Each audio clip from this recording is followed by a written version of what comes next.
మొన్న బంగ్లాదేశ్ నుంచి వెళ్ళి మౌలానా ఇలియాతుల్లా అబ్బాసీ ఆయన ఒక కామెంట్ చేసిండకి బీజేపీ అంటే యాంటీ ముస్లిం పార్టీ అని చెప్పేసి నేను ఆయనకు చెప్తున్నా అండ్ ఎవరైతే ఈ ఊహలో ఉన్నారో వాళ్ళకు కూడా ఒక క్లారిటీ ఇద్దామని అనుకుంటున్నా.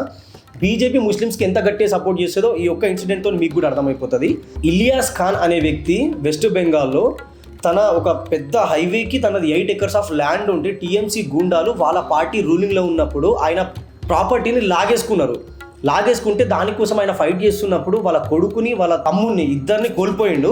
అయినా కానీ తన గలం ఆపకుండా తన కోసం తను ఫైట్ చేస్తూ ఉన్నాడు. కానీ ఆయనకి న్యాయం జరగలేదు. అప్పుడు రూలింగ్లో ఉన్నది ఎవరు? టీఎంసీ, మమతా బెనర్జీ.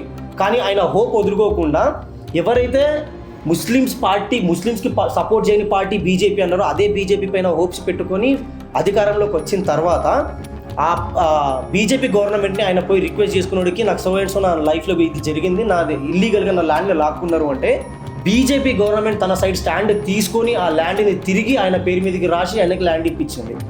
ఇది బీజేపీ అనంటే. బీజేపీ ఎప్పుడు కూడా హిందూస్ కోసము ముస్లిమ్స్కి యాంటీగానో పనిచేయాలని ఎప్పుడు ట్రై చేయలేదు. ఇండియన్స్ కోసం పనిచేద్దాము, ఇండియా కోసం పనిచేద్దాము అని చెప్పి చూస్తుంది. ఎవరైతే బీజేపీకి అగ్నెస్ట్గా ముస్లిమ్స్ని తయారు చేద్దాం అనుకుంటారో వాళ్ళకి చెప్తున్నా, అట్లీస్ట్ ఈ ఇన్సిడెంట్ చూసిన తర్వాత అయినా రియలైజ్ అవ్వండి రా.